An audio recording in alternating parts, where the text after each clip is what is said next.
أشهد أن لا إله إلا الله وحده لا شريك له وأشهد أن محمدا عبده ورسوله أما بعد فأعوذ بالله من الشيطان الرجيم بسم الله الرحمن الرحيم الحمد لله رب العالمين الرحمن الرحيم مالك يوم الدين إياك نعبد وإياك نستعين اهدنا الصراط المستقيم صراط الذين أنعمت عليهم غير المغضوب عليهم ولا الضالين. கடந்த ஹுத்பாவில் ஹஸ்ரத் உமர் ரதியல்லாஹு அன்ஹு அவர்களுடைய ஷஹாதத் பற்றிய குறிப்பில் ஹஸ்ரத் உபைதுல்லாஹ் பின் உமர் மற்றும் ஹஸ்ரத் உஸ்மான் ரதியல்லாஹு அன்ஹு ஆகியோருக்கிடையில் ஏற்பட்ட கருத்து வேறுபாட்டை பற்றிய குறிப்பை எடுத்துரைத்திருந்தேன். மேலும் அது குறித்த ஒரு அறிவிப்பையும் எடுத்துரைத்திருந்தேன். ஒரு அறிவிப்பு இருக்கின்றது, மேலும் அது எதுவரை உண்மை என்பதை அல்லாஹ்வே நன்கு அறிவான். இருவருக்கும் இடையில் சண்டை நிகழ்ந்தது. இது குறித்து மேலும் ஆராய்ந்ததற்கு பிறகு தெரிய வந்த விஷயங்களையும் எடுத்துரைக்கின்றேன். ஓரிடத்தில் இவ்வாறு குறிப்பு கிடைத்திருக்கின்றது, அதாவது ஹஸ்ரத் உபைதுல்லாஹ் பின் உமர் ரதியல்லாஹு அன்ஹு அவர்கள் ஹஸ்ரத் உஸ்மான் ரதியல்லாஹு அன்ஹு அவர்களுடன் கருத்து வேறுபாடு கொண்ட அந்த நேரத்தில் ஹஸ்ரத் உஸ்மான் ரதியல்லாஹு அன்ஹு அவர்கள் ஹலிஃபாவாக தேர்ந்தெடுக்கப்பட்டிருக்கவில்லை. முன்னரே எடுத்து கூறியிருந்தேன், உபைதுல்லாஹ் அவர்கள் இன்று மதீனாவில் எந்த ஒரு செய்தியையும் எந்த ஒரு அடிமையையும் உயிருடன் விடக்கூடாது என்ற நோக்கத்தில் இருந்தார்கள். ஆரம்பகால முஹாஜிர்கள் அவருக்கு எதிராக ஒன்றிணைந்து விட்டார்கள். மேலும் அவர்களை தடுத்தார்கள், அவர்களுக்கு மிரட்டல் விடுத்தார்கள். எனவே அன்னார் அல்லாஹ்வின் மீது ஆணையாக அவர்களை நிச்சயம் கொன்றே தீருவேன் என்று கூறினார்கள். அதாவது எத்தனை கைதிகள் மற்றும் அடிமைகள் இருக்கின்றார்களோ அனைவரையும். மேலும் முஹாஜிர்கள் பொருட்படுத்தவே இல்லை. எதுவரையெனில் அம்ரு பின் ஆஸ் ரதியல்லாஹு அன்ஹு அவர்கள் அன்னாருடன் தொடர்ந்து முயற்சி செய்து வந்தார்கள். எதுவரையெனில் அன்னார் வாளை அம்ரு பின் ஆஸ் அவர்களுடைய கையில் கொடுத்து விட்டார்கள். பிறகு சஅத் பின் அபி வக்காஸ் அவர்கள் அவர்களுக்கு புரிய வைப்பதற்காக அருகில் வந்தார்கள். அவர்களுடனும் உபைதுல்லாஹ் பின் உமர் அவர்கள் சண்டையிட்டார்கள். கூறப்பட்டதை போன்று ஹஸ்ரத் உஸ்மான் ரதியல்லாஹு அன்ஹு அவர்களுடன் சண்டை நடந்தது. மேலும் மக்கள் விலக்கிவிட்டனர். இந்த குறிப்பும் கிடைக்கின்றது. இந்த சம்பவம் இவ்வாறு நிகழ்ந்தது. அச்சமயம் ஹஸ்ரத் உஸ்மான் ரதியல்லாஹு அன்ஹு அவர்களிடம் பையத் செய்யப்பட்டிருக்கவில்லை. அதாவது முன்னர் கூறியதை போன்று ஹஸ்ரத் உஸ்மான் ரதியல்லாஹு அன்ஹு அவர்கள் அச்சமயம் ஹலிஃபாவாக தேர்ந்தெடுக்கப்பட்டிருக்கவில்லை. அதே போன்று ஹஸ்ரத் உபைதுல்லாஹ் அவர்களை அதற்கு பிறகு கைதும் செய்துவிட்டார்கள் என்ற குறிப்பும் கிடைக்கின்றது. ஹஸ்ரத் உஸ்மான் ரதியல்லாஹு அன்ஹு அவர்களிடம் பையத் செய்யப்பட்ட பிறகு ஹலிஃபாவாக தேர்ந்தெடுக்கப்பட்ட போது உபைதுல்லாஹ் அவர்களை ஹஸ்ரத் உஸ்மான் அழைத்து வந்தார்கள். அமீருல் முஃமினீன் அவர்கள் முஹாஜிரீன்கள் மற்றும் அன்சார்கள் ஒரு ஜமாத்தை நோக்கி, இஸ்லாத்தில் குழப்பத்தை விளைவித்த அந்த மனிதரை பற்றி கருத்துக்களை கூறுங்கள் என்று கூறினார்கள். ஹஸ்ரத் அலி பின் அபி தாலிப் ரதியல்லாஹு அன்ஹு அவர்கள் கூறினார்கள், அவரை விட்டுவிடுவது என்பது நீதிக்கு முற்றிலும் மாற்றமானதாகும். என்னுடைய ஆலோசனை யாதெனில் அவனை கொன்றுவிட வேண்டும் என்பதாகும், அதாவது அப்துல்லாஹ் பின் உமரை. ஆனால் சில முஹாஜிர்கள் அந்த ஆலோசனையை ஒப்புக்கொள்ள தகாததாக மேலும் கடினத்தை கொண்டதாக இருப்பதாக கூறினார்கள். மேலும் நேற்று உமர் கொலை செய்யப்பட்டார், இன்று அவருடைய மகன் கொலை செய்யப்படுவதா என ஆட்சேபித்தார்கள்.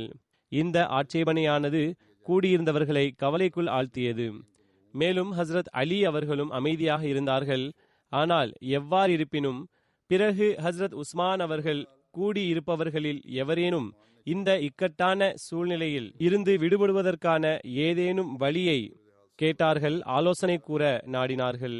ஹஸ்ரத் அம்ர் பின் ஆஸ் அவர்கள் அந்த கூட்டத்தில் இருந்தார்கள். அவர்கள், அல்லாஹு தாலா இதிலிருந்து உங்களை மன்னித்து வைத்திருக்கின்றான், இது தாங்கள் முஸ்லிம்களின் தலைவராக இல்லாதபோது நடந்த சம்பவமாகும். மேலும் இந்த சம்பவம் தாங்கள் ஹலிஃபாவாக இருக்கின்ற போது நடந்த விஷயம் அல்ல. எனவே தாங்கள் இவ்விவகாரத்தில் பொறுப்பேற்க அவசியமில்லை என்று கூறினார்கள். ஆனால் அது உஸ்மான் அவர்களுக்கு அவர்களது ஆலோசனையில் திருப்தி ஏற்படவில்லை. மேலும் பழி தீர்ப்பதை உகந்ததாக கருதினார்கள். எனவே கூறினார்கள், நான் அந்த கொலையுண்டவர்களுடைய வலியாக இருக்கின்றேன். எனவே கொலைக்கு ஈட்டுத் தொகையை நிர்ணயித்து எனது செல்வத்திலிருந்து அதனை வழங்குவேன் என்று கூறினார்கள். இது அது தொடர்பான ஒரு ஆலோசனையாகும். தபரியின் வரலாற்று நூலின் அடிப்படையில் உஸ்மான் அவர்கள் ஹசரத் உபைதுல்லாஹ்வை ஹரம்ஜானின் மகனிடம் தனது தந்தையின் கொலைக்கு பழி தீர்க்க ஒப்படைத்து விட்டார்கள். ஆனால் மகன் மன்னித்து விட்டார். ஹசரத் முஸ்லிஹ் மௌத் ரதியல்லாஹு அன்ஹு அவர்கள் இதனை விவரித்து இவ்வாறு எழுதியுள்ளார்கள். ஒரு விவகாரத்தின் தீர்வை குறித்து கூறுகையில், கொலை செய்யப்பட்ட காஃபிரின் கொலைக்கு பதிலாக கொலை செய்த முஸ்லிமுக்கும் தண்டனை கொடுக்க முடியுமா இல்லையா? இந்த சம்பவம் தொடர்பாக முன்னர் ஒரு ஹுத்பாவில் நான் எடுத்து கூறியிருந்தேன். இங்கு விளக்குவதற்காக மீண்டும் எடுத்து கூறுகிறேன். ஹசரத் முஸ்லிஹ் மௌத் ரதியல்லாஹு அன்ஹு அவர்கள் கூறுகின்றார்கள், தபரியில் கம்மான் பின் ஹரம்ஜான் தனது தந்தையின் கொலை சம்பவத்தை விளக்குகிறார். ஹரம்ஜான் ஒரு ஈரானிய தலைவராவார். மேலும் நெருப்பை வணங்கும் மார்க்கத்தை சார்ந்தவராவார். இரண்டாவது ஹலிஃபாவின் கொலை சூழ்ச்சியில் ஈடுபட்டிருந்தார் என்று அவர் மீது சந்தேகிக்கப்பட்டது. இதனால் ஆராயாமல் உத்வேகத்தில் உபைதுல்லாஹ் பின் உமர் அவனை கொன்றுவிட்டார்கள். ஈரானிய மக்கள் மதினாவில் பரஸ்பரம் சகஜமாக பழகி வந்திருக்கிறார்கள் என்று அவரது மகன் கூறினார். நடைமுறை யாதெனில், பிற நாடுகளுக்கு சென்றால் அந்த நாட்டினர் வெளிப்படையாக தெரிவர். ஒரு நாள் ஹசரத் உமர் அவர்களை கொன்ற கொலையாளியான ஃபிரோஸ் எனது தந்தையை சந்தித்தான். அவனிடம் இருபுறமும் கூர்தீட்டப்பட்டிருந்த ஒரு கத்தி ஒன்று இருந்தது. இதனை ஹரம்ஜானின் மகன் கூறுகின்றார். என்னுடைய தந்தை இந்த கத்தியை பிடித்து கொண்டார். மேலும் அவனிடம், இந்த நாட்டில் இந்த கத்தியால் என்ன செய்ய போகிறீர் என கேட்டார். அதாவது, இந்த நாடு அமைதிமிக்க நாடாக இருக்கின்றது, இதில் ஆயுதங்களின் அவசியம் என்ன நேர்ந்தது என்று கேட்டார். நான் இதை வைத்து ஒட்டகத்தை விரட்ட பயன்படுத்துவேன் என்று அவன் கூறினான். அவர்கள் இருவரும் பேசிக் கொண்டிருக்கையில் அச்சமயம் ஒருவர் அவர்களை பார்த்து விட்டார். மேலும் ஹசரத் உமர் அவர்கள் தாக்கப்பட்டதும் அவர், நான் ஹரம்ஜானை இந்த கத்தியை ஃபிரோஸிடம் கொடுத்தவாறு கண்டேன் என்று கூறினார். இதனால் ஹசரத் உமர் அவர்களின் சிறிய மகன் எனது தந்தையை கொன்றுவிட்டார். ஹசரத் உஸ்மான் அவர்கள் ஹலிஃபாவாக ஆனபோது அவர்கள் என்னை அழைத்தார்கள். மேலும் உபைதுல்லாஹ்வை பிடித்து என்னிடம் ஒப்படைத்தார்கள். மேலும், என் மகனே, இது உன்னுடைய தந்தையின் கொலையாளியாவார். எங்களை விட நீ இவர் மீது அதிக உரிமை கொண்டிருக்கிறாய். சென்று இவரை கொன்றுவிடு என்று கூறினார்கள். நான் அவரை பிடித்து நகரத்திற்கு வெளியே கொண்டு வந்தேன். வழியில் சந்தித்தவர்கள் என்னுடன் இணைந்து கொண்டார்கள். ஆனால் எந்த மனிதரும் எனக்கு எதிராக இருக்கவில்லை. அவர்கள் என்னிடம் அவரை விட்டுவிடும்படியாக மட்டுமே விண்ணப்பித்தார்கள். நான் எல்லா முஸ்லிம்களையும் நோக்கி, இவரை கொல்வதற்கு எனக்கு உரிமை இருக்கிறதா என்று கேட்டேன். அனைவரும், ஆம், உனக்கு உரிமை இருக்கின்றது, அவரை கொன்றுவிடு என்று பதில் கூறினார்கள். மேலும் உபைதுல்லாஹ்வை அவர் இவ்வாறு தவறிழைத்து விட்டார் என்று தவறாக கூற ஆரம்பித்தார்கள். பிறகு நான், இவரை என்னிடமிருந்து விடுவிக்க உங்களுக்கு உரிமை உள்ளதா என்று கேட்டேன். அவர்கள், ஒருபோதும் கிடையாது என்று கூறினார்கள். பிறகு உபைதுல்லாஹ் எவ்வித ஆதாரமும் இன்றி அவரது தந்தையை கொன்றுவிட்டார் என்று தவற்றை கூறினார்கள். இதனால் நான் அவரை இறைவனுக்காகவும் மக்களுக்காகவும் விட்டுவிட்டேன்.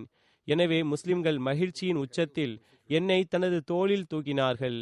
மேலும் இறைவன் மீது ஆணையாக, நான் மக்களுடைய தலைகளிலும் தோள்களிலும் அமர்ந்தவாறு எனது வீட்டை அடைந்தேன்.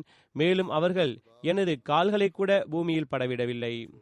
இந்த அறிவிப்பிலிருந்து முஸ்லிம் அல்லாதவர்களை கொன்ற முஸ்லிமுக்கும் அவர் எந்த ஆயுதத்தால் எந்த மனிதரை கொன்றாலும் கொலை தண்டனை கொடுப்பது நபி தோழர்களுடைய நடைமுறையாகும் என்பது நிரூபணமாகிறது. அதே போன்று கொலையாளியை கைது செய்வதும் அவனுக்கு தண்டனை கொடுப்பதும் அரசாங்கம்தான் என்பது நிரூபணமாகின்றது. ஏனென்றால் இந்த அறிவிப்பிலிருந்து உபைதுல்லாஹ் பின் உமர் ரதியல்லாஹு அன்ஹு அவர்களே கைதும் செய்தார்கள்.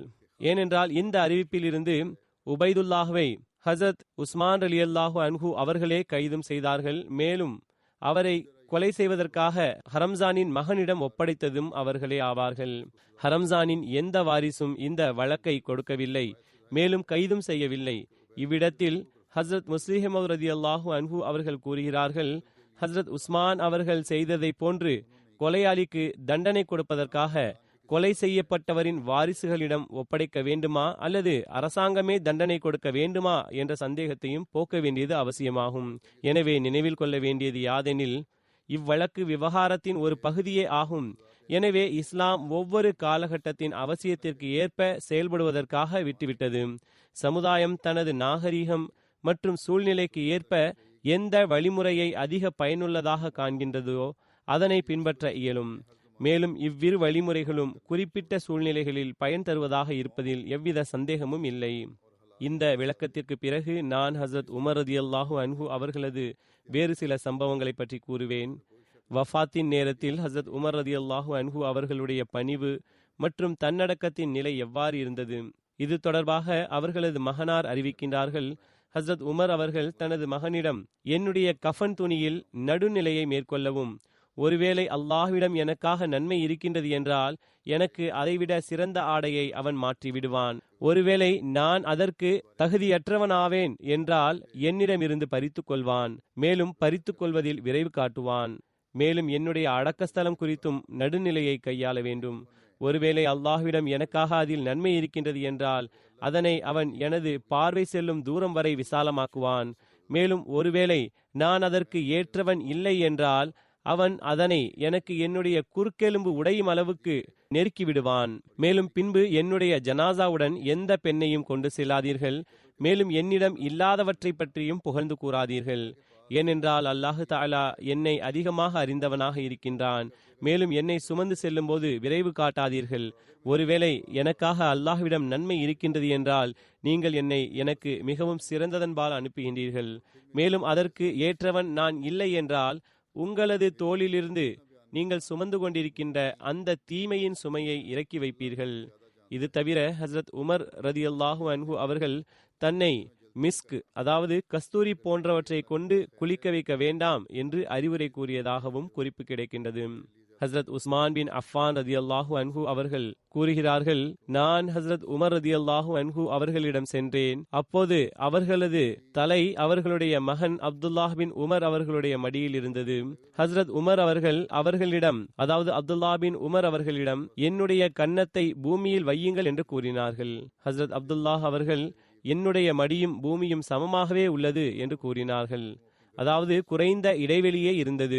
ஹசரத் உமர் ரதியல்லாஹு அன்ஹு அவர்கள் இரண்டாவது அல்லது மூன்றாவது முறை என்னுடைய கன்னத்தை பூமியில் வைத்துவிடுங்கள், உங்களுக்கு நன்மை உண்டாகட்டும் என்று கூறினார்கள். பிறகு ஹசரத் உமர் அவர்கள் தனது கால்களை ஒன்றோடொன்று சேர்த்து கொண்டார்கள். அறிவிப்பாளர் கூறுகிறார், பிறகு ஒருவேளை அல்லாஹு தஆலா என்னை மன்னிக்கவில்லை எனில் எனக்கும் எனது தாய்க்கும் அழிவு உண்டாகும் என்று உமர் அவர்கள் கூறியவாறு நான் கேட்டேன். அந்நேரம் அன்னாரது மரணம் நிகழ்ந்தது. ஹஸ்ரத் ஜமாத் ஹனஃபி கூறுகிறார்கள், நான் இப்னு அப்பாஸ் அவர்கள் இவ்வாறு கூற கேட்டேன். ஹஸ்ரத் உமர் அவர்களிடம் கூறினார்கள், அல்லாஹ் உங்கள் மூலமாக புதிய நகரத்தை உருவாக்கி இருக்கின்றான். மேலும் உங்கள் மூலமாக பல்வேறு வெற்றிகளை வழங்கி இருக்கின்றான். மேலும் உங்கள் மூலமாக இன்ன பணிகள் நடந்திருக்கின்றன.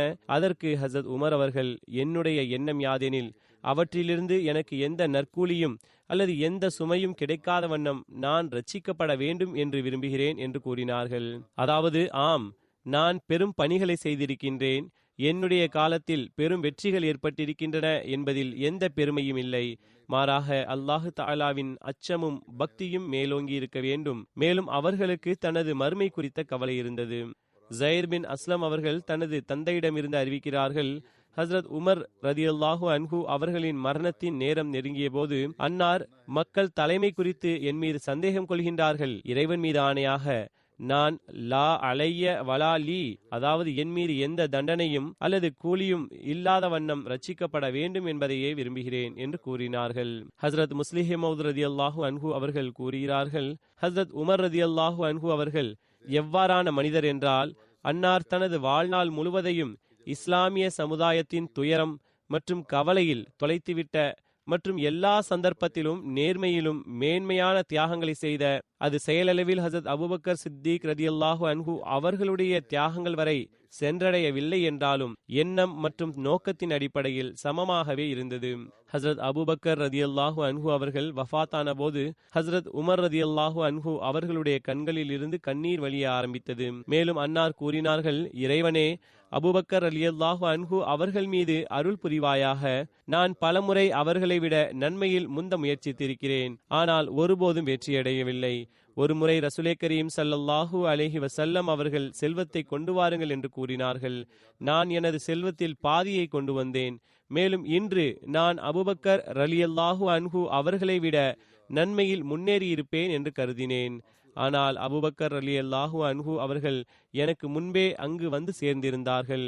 மேலும் ரசூலே கரீம் ஸல்லல்லாஹு அலைஹி வஸல்லம் அவர்கள் அன்னாருடன் தொடர்பு இருந்திருந்தும் அன்னார் எதனையும் விட்டு வைத்திருக்க மாட்டார்கள் என்று தெரிந்திருந்தும் கூட அன்னாரிடம், அபூபக்கர், வீட்டில் என்ன விட்டு வந்துள்ளீர்கள் என்று கேட்டார்கள். அன்னார், வீட்டில் இறைவனையும் ரசூலின் பெயரையும் விட்டு வந்துள்ளேன் என்று கூறினார்கள். இதை கூறியவாறு ஹசரத் உமர் அவர்கள் அழுதவாறே, அந்த தருணத்திலும் நான் அவர்களை மிஞ்ச முடியவில்லை என்று கூறினார்கள். ஹசரத் முஸ்லிஹ் மௌத் ரதியல்லாஹு அன்ஹு அவர்கள் கூறினார்கள், இதுவே அவர்களது தியாகங்களாகும். அபூபக்கர் ரதியல்லாஹு அன்ஹு அவர்கள் முன்னரும் கொடுத்து வந்திருந்தார்கள். ஆனால் முக்கிய தருணம் வந்தபோது அனைத்தையும் கொண்டு வந்து வைத்து விட்டார்கள். ஒருபுறம் இவ்வாறான மக்கள், மேலும் மற்றொரு புறம் தங்களுடைய செல்வத்திலிருந்து 10ல் 1 பங்கை கூட தியாகம் செய்வதற்காக வாய்ப்பு கிடைக்காத மக்களாக இருக்கிறார்கள். மேலும் நாங்கள் இழந்து விட்டோம் என்று கூறுகிறார்கள். உமர் ரதியல்லாஹு அன்ஹு அவர்கள் மரணிக்கும் தருவாயில் அடிக்கடி அவர்களுடைய கண்கள் ஈரமாகிவிடும். மேலும், இறைவா, நான் எந்த பரிசிற்கும் தகுதியுடையவன் அல்ல, நான் தண்டனையிலிருந்து தப்பித்துக் கொள்ளவே நாடுகிறேன் என்று கூறினார்கள். அன்னாரது மகன் ஹசரத் அப்துல்லாஹ் பின் உமர் அவர்கள் அன்னாரது அடக்கம் மற்றும் ஜனாசா குறித்து கூறுகிறார்கள். அன்னாரது மகன் ஹசரத் அப்துல்லாஹ் ரதியல்லாஹு அன்ஹு அவர்கள் அன்னாரை குளிப்பாட்டினார்கள்.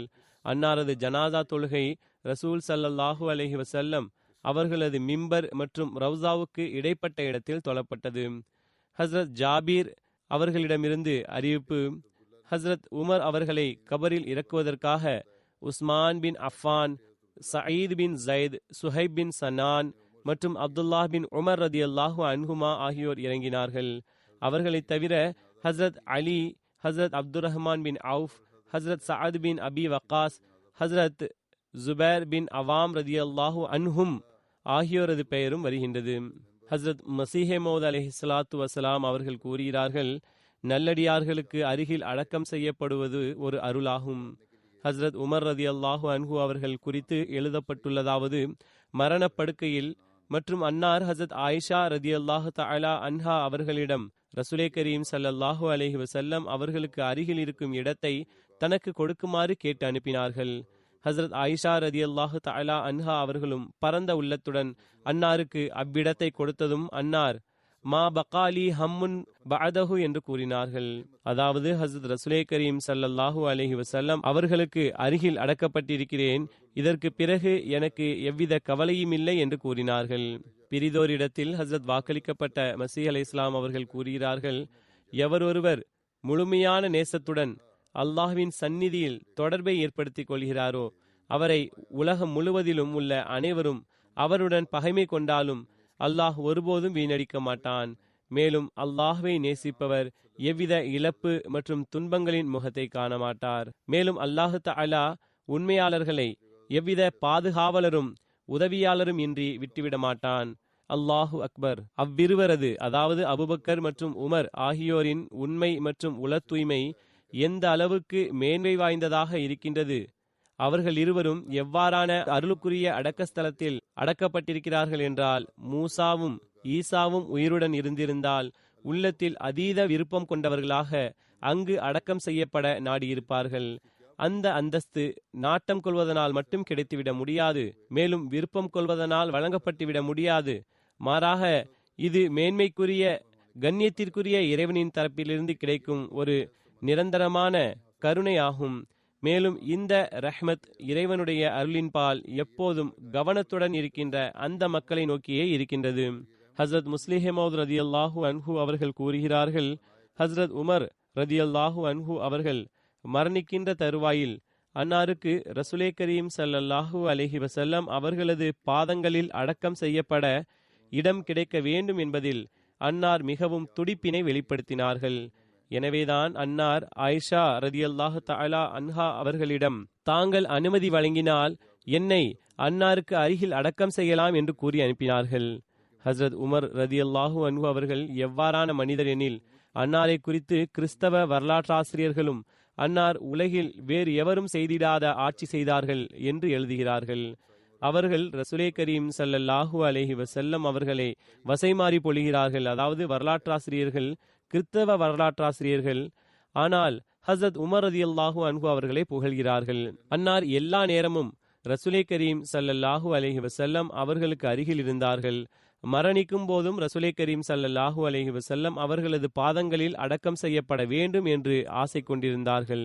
அதாவது ரசூலே கரீம் ஸல்லல்லாஹு அலைஹி வஸல்லம் அவர்களுக்கு நெருக்கமாக இருந்து மரணிக்கும் நேரத்திலும் ரசூலே கரீம் ஸல்லல்லாஹு அலைஹி வஸல்லம் அவர்களது பாதங்களில் அவர்களுக்கு இடம் கிடைத்துவிட வேண்டும் என்று ஆசை கொண்டிருந்தார்கள். ஒருவேளை ரசூலே கரீம் ஸல்லல்லாஹு அலைஹி வஸல்லம் அவர்களது ஏதேனும் ஒரு செயலில் அன்னாரது திருப்திக்காக பணியாற்றவில்லை என்பது வெளிப்பட்டு இருந்தால், ஹஸ்ரத் உமர் போன்ற மனிதர் அந்த மேன்மையான அந்தஸ்தை அடைந்தும் கூட அன்னாரது பாதங்களில் அடக்கம் செய்யப்பட எப்போதாவது விரும்புவார்களா? எனவே இதுதான் ரசூலே கரீம் ஸல்லல்லாஹு அலைஹி வஸல்லம் அவர்களது அந்தஸ்து ஆகும். இதன் காரணத்தினால்தான் அன்னாரது பாதங்களில் இடம்பெற வேண்டும் என்று ஹஸ்ரத் உமர் ரதியல்லாஹு அன்ஹு அவர்களுக்கும் விருப்பம் ஏற்பட்டது. ஹஸ்ரத் உமர் ரதியல்லாஹு அன்ஹு அவர்களது மரணம் எப்போது நிகழ்ந்தது என்பது பற்றியும் பல்வேறு கருத்துக்கள் இருக்கின்றன. பிறந்த வருடம் குறித்தும் பல்வேறு அறிவிப்புகள் இருக்கின்றன.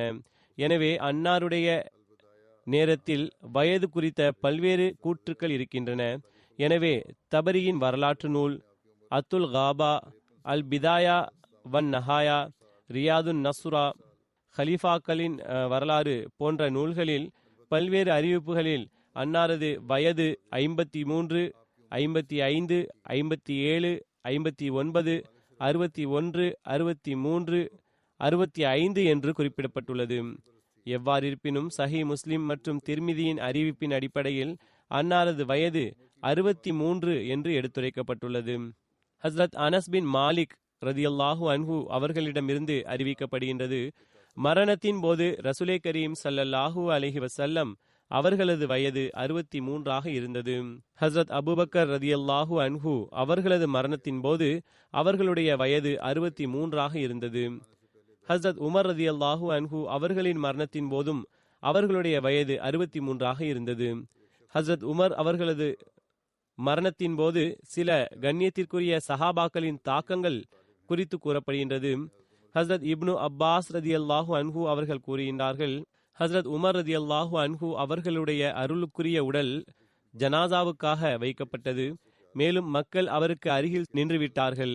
அவர்களை தூக்குவதற்கு முன்பாகவே துவா செய்ய ஆரம்பித்து விட்டார்கள். பிறகு ஜனாசா தொழ ஆரம்பித்தார்கள். மேலும் நானும் அவர்களுடன் இருந்தேன். ஒரு மனிதர் என்னுடைய தோலை பிடித்து குலுக்கினார். அது யார் என்று பார்த்தால் அது ஹஸ்ரத் அலி பின் அபி தாலிப் ரதியல்லாஹு அன்ஹு அவர்கள் ஆவார்கள். அன்னார் ஹஸ்ரத் உமர் அவர்களுக்காக கருணையின் துவாவை வேண்டினார்கள். மேலும் கூறினார்கள், தனது நல்லமல்களை செய்தவாறு அல்லாஹ்வை சந்திக்க விரும்புகின்ற எந்த ஒரு மனிதரையும் அன்னார் விட்டு வைக்கவில்லை. இவ்விதத்தில் எனக்கு மிகவும் நேசமானவர் ஆவார். இறைவன் மீது ஆணையாக அல்லாஹ் அன்னாருடன் இருப்பவர்களுடன் வைத்திருப்பார் என்றே நான் நினைக்கின்றேன் என்று கூறினார்கள். அதாவது ஹஸ்ரத் உமர் அவர்களையும் அன்னாருடன் இருந்தவர்களுடன் வைப்பான். மேலும் ரசூலே கரீம் ஸல்லல்லாஹு அலைஹி வஸல்லம் அவர்களிடம் பலமுறை நான் இதனை கேட்டிருக்கிறேன். அதாவது அன்னார் ذهبت وأنا وأبو بكر وعمر ودخلت أنا وأبو بكر وعمر وخرجت أنا وأبو بكر وعمر. அதாவது நானும் அபுபக்கரும் உமரும் சென்றோம், நானும் அபுபக்கரும் உமரும் நுழைந்தோம், நானும் அபுபக்கரும் உமரும் வெளியேறினோம் என்று கூறி வந்தார்கள். அதாவது பல்வேறு சம்பவங்களை எடுத்துரைத்தவராக இந்த வரிகளை கூறி வந்தார்கள். ஜாபிர் பின் முஹம்மது தனது தந்தையிடமிருந்து அறிவிக்கிறார்கள், அது உமர் பின் ஹத்தாப் அவர்களை குளிப்பாட்டும் போது மேலும் உடை மாற்றும் போது அன்னார் கட்டிலில் வைக்கப்பட்டிருந்தார்கள். ஹஸ்ரத் அலி ரதியல்லாஹு அன்ஹு அவர்கள் அன்னாருக்கு அருகில் நின்று அன்னாரை புகழ்ந்தார்கள். மேலும் அல்லாஹ்வின் மீது ஆணையாக, எனக்கு இந்த போர்வையால் போர்த்தப்பட்டிருக்கின்ற மனிதரை விட பூமியில் வேறு எவரும் பிடித்தமானவர் கிடையாது. நான் அவரது செயல்பாடுகளின் முன்மாதிரியுடன் இறைவனை சந்திக்க வேண்டும் என்று கூறினார்கள். அபு முஹ்லத் அவர்களிடமிருந்து அறிவிப்பு. ஹசரத் அலி பின் அபி தாலிப் ரதியல்லாஹு அன்ஹு அவர்கள் கூறினார்கள், ரசூலே கரீம் ஸல்லல்லாஹு அலைஹி வஸல்லம் அவர்கள் மரணிக்கவில்லை. ரசூலே கரீம் ஸல்லல்லாஹு அலைஹி வஸல்லம் அவர்களுக்கு பிறகு அபுபக்கர் நம்மில் சிறந்தவர் என்று அறிந்திருந்தோம். அபுபக்கர் அவர்கள் மரணிக்காத போது ஹசரத் அபுபக்கர் அவர்களுக்கு பிறகு நம்மில் ஹசரத் உமர் ரதியல்லாஹு அன்ஹு அவர்கள் அனைவரையும் விட சிறந்தவர் என்று அறிந்திருந்தோம் என்று கூறினார்கள். ஜயத் பின் வஹப் கூறுகிறார்கள், நாங்கள் ஹசரத் அப்துல்லா பின் மசூத் அவர்களுக்கு அருகில் வந்தோம். அவரை பற்றி கூறியவாறு அவர்கள் எந்த அளவுக்கு அழுதார்கள் என்றால் அன்னாரது கண்ணீரினால் சிறு கற்களும் நனைந்து விட்டன. பிறகு அன்னார் கூறினார்கள், ஹசரத் உமர் ரதியல்லாஹு அன்ஹு அவர்கள் இஸ்லாத்தின் பாதுகாப்பான கோட்டை ஆவார்கள். ஆனால் அதில் நுழைபவர்கள் வெளியேற மாட்டார்கள், அதில் நுழைபவர்கள் வெளியேறவே மாட்டார்கள் என்று கூறினார்கள். ஒரு வலுவான பாதுகாப்பான கோட்டையாக இருந்தார்கள். மக்கள் அதில் நுழைவார்கள், அதிலிருந்து வெளியே வர மாட்டார்கள். அன்னாரது மரணம் நிகழ்ந்தபோது அந்த கோட்டையில் விரிசல் ஏற்பட்டுவிட்டது. மேலும் மக்கள் இஸ்லாத்தை விட்டும் வெளியேறிவிடுவார்கள் என்று கூறினார்கள். அபு வாயில் அவர்களிடமிருந்து அறிவிப்பு. அப்துல்லாஹ் பின் மசூத் ரதியல்லாஹு அன்ஹு அவர்கள், ஒருவேளை ஹசரத் உமர் ரதியல்லாஹு அன்ஹு அவர்களுடைய அறிவை தராசின் ஒரு தட்டில் வைத்து மற்ற மனிதர்கள் அனைவரது அறிவையும் மற்றொரு தட்டில் வைத்தோம் என்றால் அவர்களுடைய தட்டு எடைமிக்கதாக இருக்கும் என்று கூறினார்கள். அபு வாயில் கூறினார்கள், நான் அது குறித்து இப்ராஹிமிடம் கூறிய போது அவர்கள் இறைவன் மீது ஆணையாக அவ்வாறே ஆகும் என்று கூறினார்கள். அப்துல்லா பின் மசூத் அதற்கும் மேலாக கூறினார்கள். அவர்கள் என்ன கூறினார்கள் என்று நான் கேட்டேன். அதற்கு அவர்கள், ஹசரத் உமர் ரதியல்லாஹு அன்ஹு அவர்களது வஃபாத் நிகழ்ந்து விட்டதும் அறிவின் 10/9 பகுதி சென்று விட்டது என்று கூறினார்கள். ஹசரத் அனஸ் ரதியல்லாஹு அன்ஹு அவர்கள் கூறுகிறார்கள், அது உமர் பின் ஹத்தாப் அவர்களது ஷஹாதத் நிகழ்ந்ததும் ஹசரத் அபு தல்ஹா அவர்கள் நகரத்தில் வசிப்பவர்கள் அல்லது கிராமத்தில் வசிப்பவர்களுடைய வீடுகளில் உமருடைய ஷஹாதத்தினால் இழப்பு பெறாத எந்த வீடும் இல்லை என்று கூறினார்கள். அதாவது எல்லோருக்கும் எந்த அளவுக்கு உதவினார்கள் என்றால் நிச்சயமாக அவர்களுக்கு இழப்பு ஏற்படும் தாக்கங்களுக்கு இந்த மக்கள் நிச்சயம் ஆளாவார்கள். அப்துல்லா பின் சலாம் அவர்களும் ஹசரத் உமர் அவர்களது ஜனாசாவுக்கு பிறகு அவர்களது கட்டிலுக்கு அருகில் நின்றவாறு கூறினார்கள், உமரே, நீங்கள் எத்தகைய சிறந்த இஸ்லாமிய சகோதரராவீர்கள். உண்மைக்கு வள்ளலாகவும் பொய்க்கு கருமியாகவும் இருந்தீர்கள். விருப்பத்தை தெரிவிக்கும் போது தாங்கள் திருப்தி கொள்வீர்கள், மேலும் கோபத்தின் போது தாங்கள் கோபிப்பீர்கள். தூய பார்வை மற்றும் மேன்மையான அந்தஸ்தை உடையவராக இருந்தீர்கள். வீணாக புகழ்பவராகவோ குறை கூறுபவராகவோ இருக்கவில்லை. ஒரு அறிவிப்பில் வருகின்றது, அதுவும் அவர்களது வஃபாத்தின் போது ஹசரத் சஅத் பின் சயீத் அவர்கள் அழுதார்கள். ஒருவர் அபுல் ஆவரே தாங்கள் ஏன் அழுகிறீர்கள் என்று கேட்டார்கள். அதற்கு அவர், நான் இஸ்லாத்தை குறித்து அழுகிறேன். நிச்சயமாக அதுவும் அவர்களுடைய மரணத்தினால் இஸ்லாத்தில் எத்தகைய விரிசல் உருவாகிவிடும் என்றால் கியாமத்து வரை அதனை நிறைக்க முடியாது என்று கூறினார்கள்.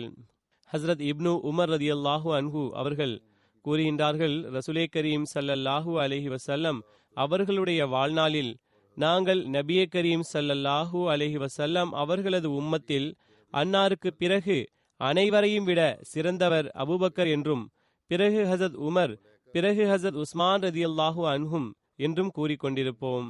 ஹசரத் ஹுசைஃபா அவர்கள், ஹசரத் உமர் அவர்களது காலகட்டத்தில் இஸ்லாத்தின் உதாரணமானது தொடர்ந்து முன்னேற்ற வழியில் சென்று கொண்டிருக்கும் மனிதரை போன்றதாக இருக்கின்றது. அன்னாரது ஷஹாதத் ஏற்பட்ட பிறகு அந்த மனிதர் திரும்பி வந்துவிட்டார், மேலும் தொடர்ந்து பின்னோக்கி செல்ல ஆரம்பித்தார் என்று கூறினார்கள். ஹசரத் உமர் ரதியல்லாஹு அன்ஹு அவர்களது துணைவியார் மற்றும் பிள்ளைகள் தொடர்பாக கூறப்பட்டுள்ளது. அன்னாருக்கு பல்வேறு சந்தர்ப்பங்களில் 10 மனைவிகள் இருந்தார்கள். அவர்களுக்கு 9 மகன்கள் மற்றும் 4 மகள்கள் பிறந்தனர். அவர்களுள் ஒருவர் ரசூலே கரீம் ஸல்லல்லாஹு அலைஹி வஸல்லம் அவர்களது தூய துணைவியார் ஆவார்கள். நற்பேறு பெற்ற ஹசரத் ஹப்சா ரதியல்லாஹு அன்ஹா ஆவார்கள். ஹசரத் ஜைனப் பின்த் மதூன் அவர்கள் முதலாவது மனைவி ஆவார்கள். இவர் ஹசரத் உஸ்மான் பின் மதூன் அவர்களது சகோதரி ஆவார்கள். அவர்கள் மூலமாக அன்னாருக்கு அப்துல்லாஹ் பின் அப்துல் ரஹ்மான் அக்பர் மற்றும் ஹசரத் ஹப்சா பிறந்தார்கள். ஹசரத் உம்மே குல்சூம் பின்த் அலி பின் அபி தாலிப் அவர்கள் மூலமாக அன்னாருக்கு ஜயத் அக்பர் மற்றும் ருக்கையா பிறந்தார்கள். மலிகா பின்த் ஜரூல் அவர்கள் உம்மே குல்சும் என்று அழைக்கப்பட்டார்கள். அவர்கள் மூலமாக அன்னாருக்கு ஜயத் அஸ்கர் மற்றும் உபைதுல்லாஹ் ஆகியோர் பிறந்தார்கள். குரைபா பின்த் அபி உமையா மஹ்சமி, மலிகா மற்றும் குரைபா ஆகியோர் ஈமான் கொள்ளவில்லை என்பதால் ஹஸ்ரத் உமர் ரதியல்லாஹு அன்ஹு அவர்கள் ஹிஜ்ரி 6 அவ்விருவருக்கும் தலாக் கொடுத்து விட்டார்கள். ஹஸ்ரத் ஜமீலா பின்த் சாபித் இவர்களது பெயர் ஆசியா என்பதாகும். ரசூலே கரீம் ஸல்லல்லாஹு அலைஹி வஸல்லம் அவர்கள் அதனை மாற்றி ஜமீலா என்று வைத்துவிட்டார்கள். இவர் பத்ர் போர் சஹாபியாகிய ஆசிம் பின் சாபித்தின் சகோதரி ஆவார்கள். இவர்களால் அன்னாருக்கு ஆசிம் என்ற மகன் உள்ளார்கள். லவ்ஹியா மூலமாக அன்னாருக்கு அப்துர் ரஹ்மான் அவுசத் பிறந்தார்கள். அன்னாரது மற்றுமொரு முதல் மனைவி குறித்து கூறப்படுகின்றது. உம்மே வலது ஆவார்கள்.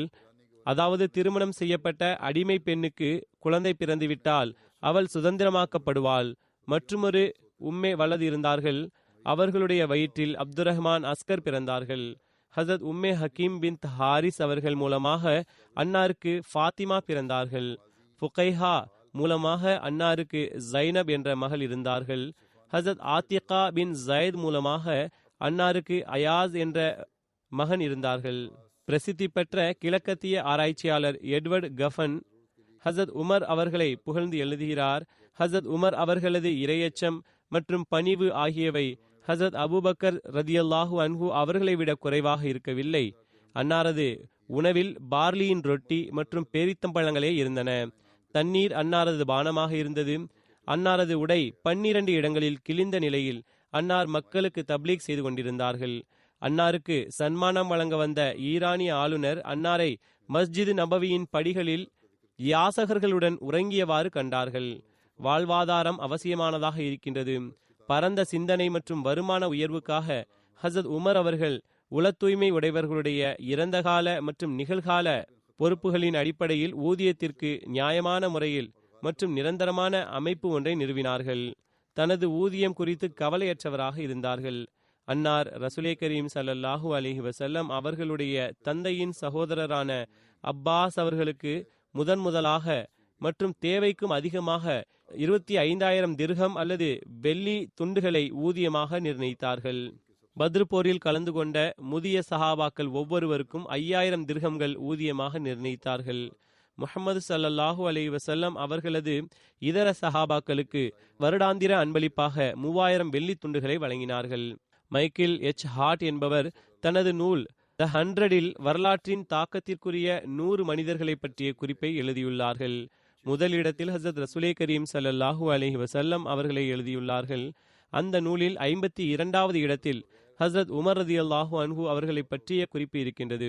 அவர் எழுதுகின்றார், ஹசரத் உமர் பின் ஹத்தாப் அவர்கள் முஸ்லிம்களது 2வது ஹலிஃபா மற்றும் அநேகமாக முஸ்லிம்களில் அனைவரையும் விட மேன்மையான ஹலிஃபா ஆவார்கள். அன்னார் முஹம்மது ஸல்லல்லாஹு அலைஹி வஸல்லம் அவர்களது இளைஞரான ஒத்த காலத்தை கொண்ட, மேலும் அவர்களைப் போன்றே மக்காவில் பிறந்தார்கள். அன்னாரது பிறந்த வருடம் தெரியவில்லை. ஆயினும் அநேகமாக கிபி 586க்கு நெருக்கமான காலகட்டமாகும். ஆரம்பத்தில் உமர் அவர்கள் முஹம்மது ஸல்லல்லாஹு அலைஹி வஸல்லம் மற்றும் அவர்களது புதிய மார்க்கத்திற்கு மிக கடுமையான எதிரிகளுள் ஒருவராக இருந்தார்கள். இந்நிலையில் திடீரென்று ஹசரத் உமர் அவர்கள் இஸ்லாத்தை ஏற்றுக்கொண்டார்கள். மேலும் அதற்கு பிறகு அதன் வலிமை பெற்ற அனுதாபிகளில் ஒருவராக இருந்தார்கள். செயின்ட் பால் கிறிஸ்தவரானதும் இவரது ஒப்புமையும் வியப்பிற்குரியதாகும். ஹசரத் உமர் அவர்களும் முஹம்மது ஸல்லல்லாஹு அலைஹி வஸல்லம் அவர்களது நெருக்கமான ஆலோசகர்களில் ஒருவராக ஆகிவிட்டார்கள். மேலும் அன்னாரது வஃபாத் வரை அவ்வாறே இருந்தார்கள். கிபி 632 முஹம்மது ஸல்லல்லாஹு அலைஹி வஸல்லம் அவர்கள் தனது பிரதிநிதியை நியமிக்காமலேயே இறந்துவிட்டார்கள். உமர் அவர்கள் உடனடியாக ரசூலே கரீம் ஸல்லல்லாஹு அலைஹி வஸல்லம் அவர்களுக்கு மிக நெருங்கிய நண்பரும் மாமனாருமான அபூபக்கர் அவர்களை ஹிலாஃபத் பொறுப்பிற்கு முன்மொழிந்தார்கள். இதன் காரணத்தினால் அதிகாரத்தின் குழப்பம் தீர்ந்தது. அவர் இதனை தனது வழக்கத்திற்கு ஏற்ப எழுதியுள்ளார். எவ்வாறு மக்கள் ஒன்றிணைந்து அன்னாரை ஹலிஃபாவாக தேர்ந்தெடுத்தார்கள் என்பதை அவர் ஏற்க தயாராக இல்லை. எவ்வாறு இருப்பினும் பௌதீக கண்களால் கண்டவாறு கூறுகிறார். ரசூலே கரீம் ஸல்லல்லாஹு அலைஹி வஸல்லம் அவர்களது மாமனாரிடம் பையத் செய்து கொண்டதன் காரணத்தினால் அதிகார குழப்பங்கள் தீர்ந்தன. இதனால் அபூபக்கர் பொதுவாக முதல் ஹலிஃபாவாக ஏற்றுக்கொள்ளப்படுவதற்கு தகுதியானவராக ஆனார். அதாவது முஹம்மது ஸல்லல்லாஹு அலைஹி வஸல்லம் அவர்களது பிரதிநிதியாக. அபூபக்கர் ஒரு வெற்றிகரமான வழிகாட்டி ஆவார்கள். ஆனால் அவர்கள் 2 வருடங்கள் வரையே ஹலிஃபாவாக தொண்டாற்றி பிறகு மரணித்தார்கள். இருப்பினும் அன்னார் தனக்கு பிறகு உமர் அவர்களை தனது பிரதிநிதியாக குறிப்பாக நியமித்தார்கள். உமர் அவர்கள் ரசூலே கரீம் ஸல்லல்லாஹு அலைஹி வஸல்லம் அவர்களது மாமனராக இருந்தார்கள். இதன் காரணத்தினால் மற்றொரு முறை மீண்டும் அதிகாரத்தின் போர் தீர்ந்தது. பிறகு அவர் இதற்கு உலகின் சாயத்தை பூச விரும்புகிறார். எவ்வாறு இருப்பினும் அவரை புகழ்கிறார். உமர் அவர்கள் 634 ஹலிஃபாவாக ஆனார்கள். மேலும் 644 வரை ஹிலாஃபத்தின் பொறுப்பில் இருந்தார்கள். இப்பொறுப்பு, அதாவது ஹிலாஃபத்தில் இருந்தார்கள். அவர்களை ஒரு பாரசீக அடிமை மதீனாவில் ஷஹீதாக்கினான். மரணப்படுக்கையில் உமர் அவர்கள் அவர்களது பிரதிநிதியை தேர்ந்தெடுக்க 6 பேரை கொண்ட ஒரு கமிட்டியை நியமித்தார்கள். இம்முறை மீண்டும் ஒரு முறை பொறுப்பின் குழப்பத்தை தீர்த்துவிட்டார்கள். இந்த கமிட்டியானது உஸ்மான் அவர்களை 3வது ஹலிஃபாவாக நியமித்தது. அவர்கள் 644 656 வரை ஆட்சி செய்தார்கள். இதுவும் அவர்களது 10 வருட சில காலகட்டம்தான். அதில் அரேபியர்கள் குறிப்பிடத்தக்க முக்கியமான வெற்றிகளை பெற்றார்கள். அன்னாரது ஹிலாஃபத்தின் குறைவான காலகட்டத்திலேயே அரேபிய படையானது சிரியா மற்றும் அதன் வலிமை மிக்க ஆட்சி பகுதியான பாலஸ்தீனத்தின் மீது தாக்குதல் தொடுத்தது. எர்முக் போரில் 636 அரேபியர்கள் அந்த படைகளுக்கு எதிராக எத்தகைய வெற்றியினை பெற்றார்கள் என்றால் படையின் இடுப்பு ஒடிந்துவிட்டது. டமாஸ்கஸும் அதே வருடம்தான் வெற்றி கொள்ளப்பட்டது. மேலும் ஜெருசலேம் 2 வருடங்களுக்கு பிறகு ஆயுதத்தை கீழே போட்டது. 641 வரை அரேபியர்கள் பாலஸ்தீனம் மற்றும் சிரியா முழுவதையும் வெற்றி கொண்டது. மேலும் இன்றைய காலகட்டத்தின் துருக்கியிலும் அடியெடுத்து வைத்திருந்தார்கள். 639 வலிமை மிக்க அந்த தேசங்களின் கீழ் இருந்த எகிப்திலும் நுழைந்தார்கள். 3 வருடங்களுக்குள்ளாக அரேபியர்கள் முழுவதுமாக எகிப்தை வெற்றி கொண்டு விட்டார்கள். பாரசீகர்களது ஆட்சி பகுதியின் ஒரு பகுதியான ஈராக்கின் மீது அரேபியர்களது தாக்குதல் ஹசரத் உமர் அவர்களது ஹிலாஃபத் பொறுப்பில் வருவதற்கு முன்பாகவே ஆரம்பமாகிவிட்டிருந்தது. அவர்கள் அரேபியர்களது ஆட்சியிலிருந்து விடுதலை பெற்றுவிட்டார்கள். ஆனால் சிரியா, ஈராக் மற்றும் எகிப்து அவ்வாறு செய்யவில்லை. அவைகள் ஒரேயடியாக அரேபிய கலாச்சாரத்தில் மூழ்கிவிட்டார்கள். மேலும் இன்று வரை இதே நிலைதான் இருக்கின்றது. பிறகு எழுதுகிறார்கள், சந்தேகத்திற்கிடமின்றி உமர் அவர்களுக்கு அவர்களது படைகள் வெற்றி பெற்றிருந்த பெரும்பகுதிகளில் ஆட்சி அதிகார அமைப்பை நிறுவிய கொள்கைகளை வகுக்க வேண்டியிருந்தது. அரேபியர்களுக்கு அவர்கள் வெற்றி பெற்றிருந்த பகுதிகளில் ஒரு சிறப்பு படைப்பிரிவின் அந்தஸ்து கிடைக்க வேண்டும் என்று தீர்மானித்தார்கள். மேலும் அவர்கள் உள்ளூர் மக்களை விடவும் தனி முகாம்களில் இருந்தார்கள். ஆட்சிக்கு கீழ் இருந்த மக்களுக்கு தங்களது முஸ்லிம் வெற்றியாளர்களுக்கு அவர்களில் பெரும்பாலோர் அரேபியர்களாகவே இருந்தார்கள். அவர்களுக்கு ஒரு ஜிஸியா கொடுக்க வேண்டியிருந்தது. மற்றபடி முழுவதுமான அமைதியும் சமாதானமும் கிடைத்திருந்தது. அது தவிர அவர்கள் மீது வேறு எந்த பொறுப்பும் சுமத்தப்படவில்லை. குறிப்பாக அவர்களை இஸ்லாத்தை ஏற்கச் செய்ய கட்டாயப்படுத்தப்படவில்லை. மேற்கூறப்பட்ட இந்த விஷயங்கள் நிரூபணமானவையாகும். அதாவது அரேபியர்களது போர்கள் புனித போர்களை, அதாவது மார்க்கம் சார்ந்த போர்களை காட்டிலும் அரசியல் ரீதியில் இருந்தது. ஆயினும் மார்க்கத்தின் வடிவம் முற்றிலும் மறைந்து இருக்கவில்லை. முஸ்லிம்களது வெற்றிகள் தாக்கத்திற்குரியவையாக இருந்தன. முஹம்மது ஸல்லல்லாஹு அலைஹி வஸல்லம் அவர்களுக்கு பிறகு அன்னார் இஸ்லாத்தை பரப்புவதில் குறிப்பிடத்தக்க மனிதராக இருந்தார்கள். அன்னாரது அதிவேக வெற்றிகள் இன்றி அநேகமாக இன்று இஸ்லாம் எவ்வளவு பரவி இருக்கின்றதோ அவ்வளவு பரவுவது என்பது சாத்தியமற்ற ஒன்றாகும். அது தவிர ஹசரத் உமர் ரதியல்லாஹு அன்ஹு அவர்களுடைய காலகட்டத்தில் வெற்றி கொள்ளப்பட்ட பகுதிகள் தற்போதும் அரேபியாவில் இருக்கின்றன. சந்தேகத்திற்கிடமின்றி முஹம்மது ஸல்லல்லாஹு அலைஹி வஸல்லம் அவர்கள் அனைவரையும் விட முக்கியத்துவம் வாய்ந்த மனிதராக இருந்தார்கள். அவர்களுக்கும் வெற்றிகளின் அதிகமான கிரெடிட் செல்கிறது. ஆயினும் ஹசரத் உமர் அவர்களுடைய பங்கினை விட்டுவிடுவதும் பெரும் தவறாகிவிடும். அன்னாரது வெற்றிகள் முஹம்மது ஸல்லல்லாஹு அலைஹி வஸல்லம் அவர்களுடன் இருந்ததன் காரணத்தினால், அந்த தாக்கத்தின் காரணத்தினால் விளைந்ததே அன்றி தாமாக நிகழவில்லை. ஓரளவுக்கு வெற்றிகள் ஏற்பட்டிருக்கும். ஹசரத் உமர் அவர்களது சிறப்புமிகு தலைமையின் காரணத்தினால் ஏற்பட்ட இந்த வழக்கத்திற்கு மாறான அளவுக்கு அல்ல. பிறகு எழுதுகிறார், மேற்கத்திய நாடுகளில் பரிச்சயமில்லாத மனிதராகிய உமர் அவர்களை ஷார்லிமன் மற்றும் ஜூலியஸ் சீசர் போன்ற பிரசித்தி பெற்ற மனிதர்களை விட மேன்மையான அந்தஸ்து வழங்கினால் அதில் வியப்பு ஒன்றுமில்லை. ஏனெனில் உமர் அவர்களது காலகட்டத்தில் அரேபியர்களது வெற்றிகள் சார்லிமன் மற்றும் ஜூலியஸ் சீசருக்கு நிகரான காலகட்டத்திற்கு ஏற்ப மிகவும் அதிக முக்கியத்துவம் வாய்ந்ததாக இருக்கின்றன. பிறகு ஒரு ப்ரொஃபசர் பிலிப் கேஏடி தனது நூலான ஹிஸ்டரி ஆஃப் த அரப்ஸ் அதில் எழுதுகிறார், சாதாரணமான மற்றும் எளிமையான மற்றும் ரசூலே கரீம் ஸல்லல்லாஹு அலைஹி வஸல்லம் அவர்களது துடிப்புள்ள மற்றும் உமர் அவர்கள் உயர்ந்த மன உறுதி மற்றும் வலிமையான உடலுக்கு சொந்தக்காரர், மேலும் தலையில் குறைந்த முடியுடன் இருப்பவர். அவருடைய ஹிலாஃபத்திற்கு பிறகு வலம் வருவதன் மூலமாக வாழ்க்கையை கழிக்க முயற்சி செய்தார்கள். அன்னார் தனது வாழ்நாள் முழுவதும் ஒரு எளிய முதியவரை போன்று எளிமையான வாழ்வை கழித்தார்கள். உண்மையில் உமர் அவர்கள் அவர்களது பெயர் முஸ்லிமின் அறிவிப்பின் அடிப்படையில் ஆரம்பகால இஸ்லாத்தில் முஹம்மது ஸல்லல்லாஹு அலைஹி வஸல்லம் அவர்களது பெயருக்கு பிறகு அனைவரையும் விட மேன்மையானவராக கருதப்பட்டார்கள். அவர்களை முஸ்லிம் வரலாற்றாசிரியர்கள் அவர்களது இரையச்சம் மற்றும் நீதி மற்றும் எளிமையின் அடிப்பமாக எடுத்து வைக்கிறார்கள். மேலும் ஹலிஃபாவிற்கான அனைத்து திறமைகள் மற்றும் தகுதியின் அடிப்படையிலும் எடுத்து வைக்கிறார்கள். பிறகு எழுதுகிறார்கள், அன்னாரது மேன்மையான மற்றும் உயர்ந்த பங்கானது அனைத்து உயிரோட்டமுள்ள பிரதிநிதிகளுக்கும் பின்பற்றத்தக்க உதாரணமாக ஆகிவிட்டது. கூறப்படுகின்றது, அன்னாரிடத்தில் ஒரு கமீஸும் ஒரு ஜிப்பா மட்டுமே இருந்தது. மேலும் இரண்டிலும் ஒட்டு போடப்பட்டிருந்தது தெளிவாக தென்பட்டது. அன்னார் பேரித்தம்பள இலைகளால் ஆன படுக்கையில் படுத்தார்கள்.